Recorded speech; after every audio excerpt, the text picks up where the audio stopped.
শিক্ষক হিসেবে আমরা একটি কাজ প্রায়ই করে থাকি। যখনই আমরা একটি ক্লাসে ঢুকি, কোনো একটি নতুন বিষয়ে পড়াতে বা কথা বলতে, তখন আমরা সেটির সঙ্গে আগেও পড়িয়েছি এমন একটি বিষয় জুড়ে দিয়ে কথা বলি। আবার যখন আমরা এই বিষয়টি নিয়ে আলোচনা করছি, তখন আমরা ফিরে যাই গতকাল আমরা কি পড়িয়েছি সে বিষয়ে। আমরা আগে ছাত্রছাত্রীদের জিজ্ঞেস করি এবং তারপর আমরা বাকিটুকু পড়াতে শুরু করি। আমরা সবাই এটা করি, তাই না? এবং আপনি কি জানেন যে যখন আপনি এটি করছেন, তখন আসলে আপনি কনস্ট্রাকটিভিস্ট থিওরি ব্যবহার করছেন। সুতরাং কনস্ট্রাকটিভিস্ট থিওরি বা কনস্ট্রাকটিভিজম বলে যে শিক্ষার্থীরা তথ্যকে নিষ্ক্রিয়ভাবে গ্রহণ করার পরিবর্তে কেন তৈরি করে, এবং এটি আমরা সবাই করি, তাই নয় কি? আমাদের অভিজ্ঞতা হয়, তারপর আমরা নিজেদের সেই অভিজ্ঞতা নিয়ে চিন্তা করি, সেটি নিয়ে অর্থ তৈরি করি, যে অর্থটি আমরা বুঝতে পারবো।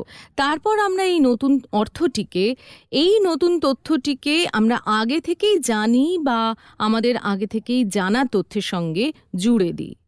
ঠিক তো? আমরা ঠিক এটিই করে থাকি মানুষ হিসেবে, এমনকি আশেপাশে যা কিছু আমরা দেখতে পাচ্ছি সেসব ক্ষেত্র। এবং এই জন্যই নতুন তথ্যের সঙ্গে পুরনো তথ্য জুড়ে দেওয়ার এটি প্রধান যুক্তি।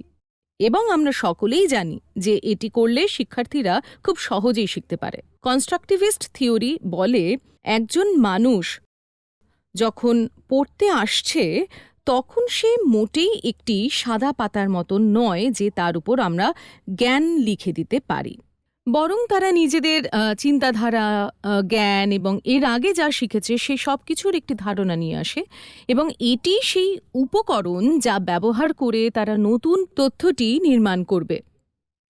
আমরা জানা তথ্যকে নতুন তথ্যটি সহজে বোঝানোর জন্য ব্যবহার করে থাকি।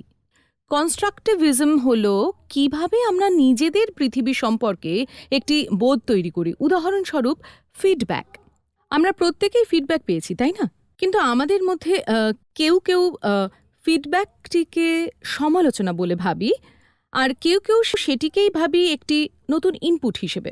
এবং অবশ্যই ফিডব্যাক নিয়ে আমাদের প্রত্যেকের অভিজ্ঞতাই আলাদা হবে। আমরা কিভাবে সেটিকে দেখছি তাই নিয়ে, সেটি সমালোচনা না ইনপুট।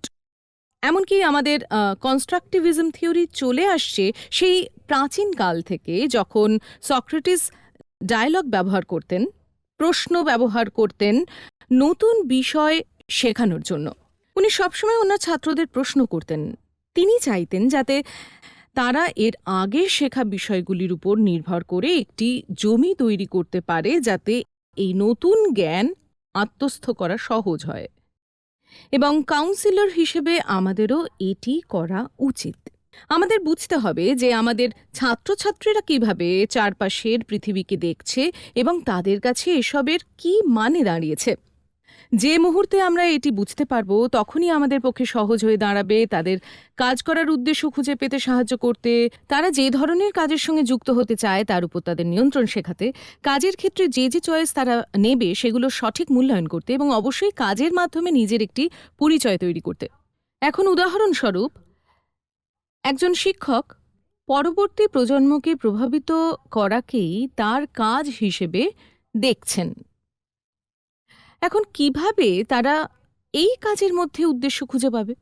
কিভাবে তারা শিক্ষক হিসেবেই তাদের কাজ চালিয়ে যাওয়ার চয়েসটির মূল্যায়ন করবে, যেটি কিনা তাদের পরিচয়ের ধারণা থেকে আসে, কারণ তারা তাদের কাজটিকে একটি বিরাট গুরুত্ব দিয়েছে। এবং অতি অবশ্যই তার এই দৃষ্টিভঙ্গি অন্য কোনো শিক্ষকের দৃষ্টিভঙ্গির থেকে খুবই আলাদা হবে, যিনি তার কাজটিকে শুধুই অর্থ উপার্জনের পথ হিসেবে দেখেন।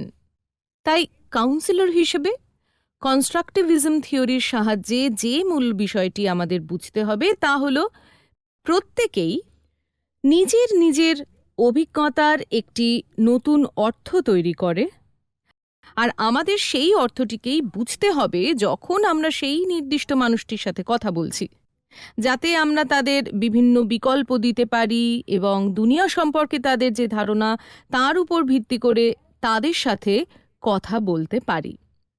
জর্জ কেলির দি সাইকোলজি অব পার্সোনাল কনস্ট্রাক্টসও কনস্ট্রাকটিভিজম থিওরির বেশ কাছাকাছি একটি কাজ।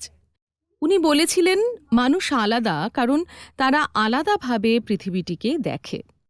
একই অভিজ্ঞতায় তারা আলাদা আলাদা মানে খুঁজে পায়, এবং একইভাবে তারা নিজ নিজ ক্ষেত্রে স্বতন্ত্র হয়ে ওঠে। কনস্ট্রাকটিভিজম এবং অল্টারনেটিভিজম শিক্ষার্থীরা পরস্পরের থেকে আলাদা কারণ আশেপাশে দুনিয়াকে আলাদাভাবে দেখে এবং কাউন্সিলর হিসেবে এটি আমাদের বুঝতে হবে। এবার আপনাদের মডিউল 1-এ ফিরিয়ে নিয়ে যাই, যখন আমরা জীবনে এটিক এবং এমিক অ্যাপ্রোচ নিয়ে কথা বলেছিলাম।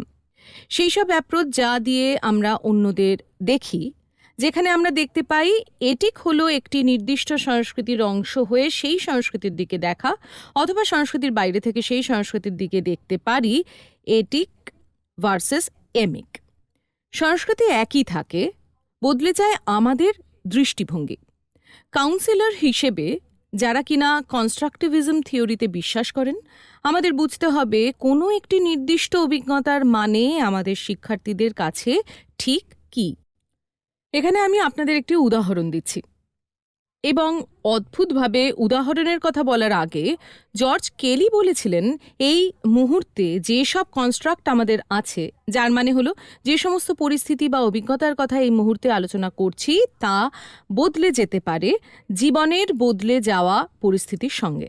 এবার এটিকেই আমি একটি উদাহরণের সাহায্যে বুঝিয়ে বলছি। দুজন বন্ধু ছিল, দুজন ছাত্র যারা কিনা খুব ভালো বন্ধু। একজনের বাবা সেনাবাহিনীতে আছেন এবং আরেকজনের বাবার শহরে ব্যবসা আছে, এবং যার বাবা সেনাবাহিনীতে আছেন তাকে প্রতি 2 বছর অন্তর স্থানান্তরিত হতে হয়, এবং তিনি এটিকে একটি বাধা হিসেবে দেখছেন যে প্রতি 2 বছর অন্তর আমাকে স্থানান্তর করতে হবে, আমাকে নতুন বন্ধু খুঁজতে হবে, এটি খুবই কঠিন হয়ে যাচ্ছে।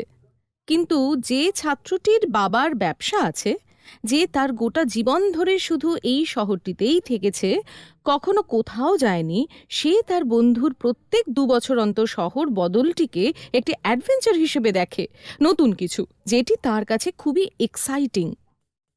এটি দারুণ ব্যাপার। তারপর 20 বছর কেটে গেল, দুজনেই এখন চাকরি জীবন যাপন করছে, এবং ধরা যাক যার বাবা মিলিটারিতে ছিল সে এখন একটি ব্যাংকে কাজ করে এবং তাকে হয়তো কোথাও যেতে হবে, এবং সেই ছেলেটি যার বাবা ছিল ব্যবসায়ী এমন একটি চাকরি করে যেখানে কাজের জন্য তাকে প্রায়ই ঘুরে বেড়াতে হয়। আপনি কি বুঝতে পারছেন যে বর্তমানে তাদের দুজনের কাছে ওই একই অভিজ্ঞতার কনস্ট্রাক্ট কিন্তু সম্পূর্ণ আলাদা? মিলিটারি পরিবারের ছেলেটি যে বর্তমানে একটি জায়গাতেই কাজ করে, তার হয়তো ভীষণ ইচ্ছে করে ঘুরতে বেড়াতে, তার পরিস্থিতিতে একটু বদল আনতে, এবং সেই ব্যবসায়ীর ছেলেটি যাকে এখন প্রচুর ঘুরে বেড়াতে হয়, তার হয়তো এখন একটি জায়গাতেই থিতু হতে ইচ্ছে করে, আর কোনো অ্যাডভেঞ্চার নয়। তো এভাবেই আমরা আমাদের কনস্ট্রাক্টে বদল আনতে পারি, আর কখনো আমাদের কনস্ট্রাক্টই আমাদের জন্য বদলে যায়। কাউন্সিলর হিসেবে আমাদের এই বিষয়ে সচেতন থাকতে হবে যে আমাদের ছাত্রছাত্রীরা তাদের চারপাশের পৃথিবী সম্বন্ধে কী ধারণা তৈরি করছে, তাদের চারপাশে পৃথিবী সম্পর্কে তারা কি অনুভব করছে, এবং তার সঙ্গে সঙ্গেই আমরা আমাদের চারপাশে পৃথিবীকে কিভাবে দেখছি সে বিষয়ে আমাদের সচেতন থাকতে হবে। কারণ এই ধারণা এবং ওই ধারণা আমাদের এবং ছাত্রছাত্রীদের কখনোই মিলবে না, মিলতে পারে না। আমরা দুজনেই দুটো স্বতন্ত্র মানুষ। তাই একজন কাউন্সিলর হিসেবে, একজন গাইডেন্স প্র্যাকটিশনার হিসেবে আমাদের নিজেদের ধারণা সরিয়ে রেখে ঢুকে পড়তে হবে সেই পৃথিবীতে যেটি আমাদের ছাত্রছাত্রীদের কাছে অর্থবহ, তারপর সেখান থেকে কথা বলতে হবে।